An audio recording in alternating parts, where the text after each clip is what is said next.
Hello guys, welcome back to my channel. The topic for today's video is going to be why you should be watching Moto3 races. Yes guys, on a typical MotoGP race weekend, the MotoGP race is at the end and it is preceded by two races, that is Moto2 and Moto3.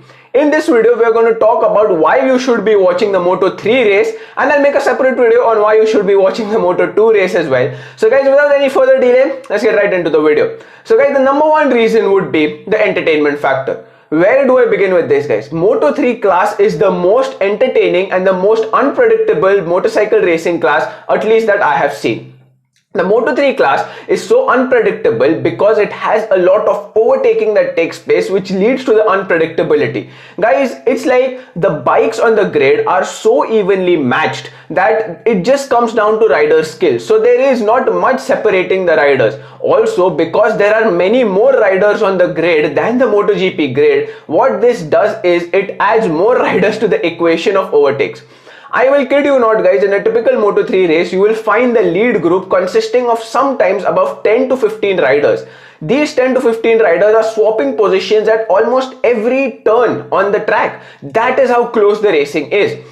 It is like a swarm of bees, guys. They're just like a swarm of bees. It's like your favorite rider could be in a pack of 15 riders. Coming into a certain turn, he could be in P3. Coming into a certain turn 2 corners later, he could be P8. And coming on the start-finish straight, he could be P1. And then he could again go back to P14 in a matter of just 2 to 3 corners. Yes, guys, the racing is that unpredictable, and you just cannot come up with a winner before the race ends. Every Moto3 battle, guys, goes till the very last lap, because the very last straight of the very last lap, not even the corner, the very last finishing straight of the very last lap decides the results in a Moto3 race, which means that the racing in the Moto3 is very, very close and very, very unpredictable, which directly equates to a superior entertainment factor, and you should watch the races if you're really into entertainment. And I guarantee you guys, if you do not watch Moto3 races will have you on the edge of your seat constantly.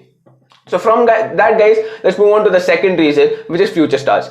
So guys, Moto3 is a breeding ground for talent. What happens is when a youngster comes into Moto3, provided that he does good, he gets promoted to the Moto2 class and then finally into the MotoGP class. A classic example of this very recently would be Pedro Acosta. This is his rookie season in the Moto3 World Championship, but he has done so good. He doesn't even ride like a rookie. He rides really well, he rides stupendously well, and he has a theoretical chance of clinching the Moto3 World Championship in his debut season.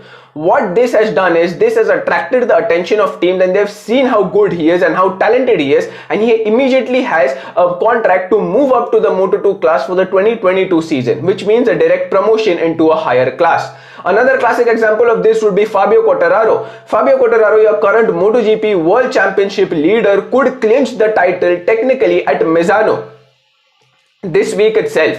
But guys, Fabio Quartararo did also start down in the Moto3 class. His journey from Moto3 to MotoGP has been incredible. So guys, if you watch the Moto3 class, you will directly be able to see the new and upcoming youngsters into the MotoGP and the Moto2 class as well.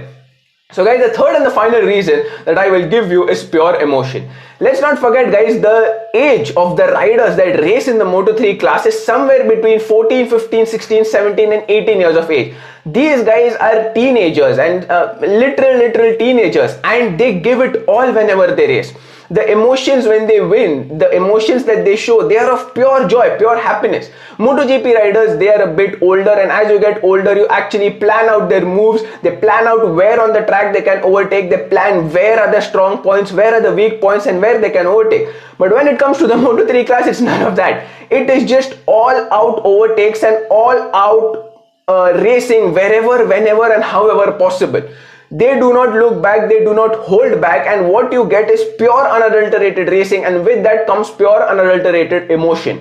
That is because if they win, they are overjoyed, they're really happy, and if they win it, which they do most of the times, some of the riders do it, almost everyone does it, and when they win it, the emotions of agony and everything, it is just a complete roller coaster of emotions, the Moto3 race, I tell you genuinely. It is a complete roller coaster, and if you still haven't seen the Moto3 race, guys, I urge you to really watch it. I'll give you an example, guys. The recent race at the American Grand Prix at Kota, The Moto3 race winner was Aizan Guevara. I will attach clips, guys, but just look at the emotion the youngster had when he won the Moto3 race. He races for the Gas Aspar racing team. The emotions that he had were just unbelievable. I will try to leave some clips, guys, that will tell you the sheer emotion that you see in the Moto3 class. Emotions of agony, emotions of happiness, pain, basically just everything all bundled into one.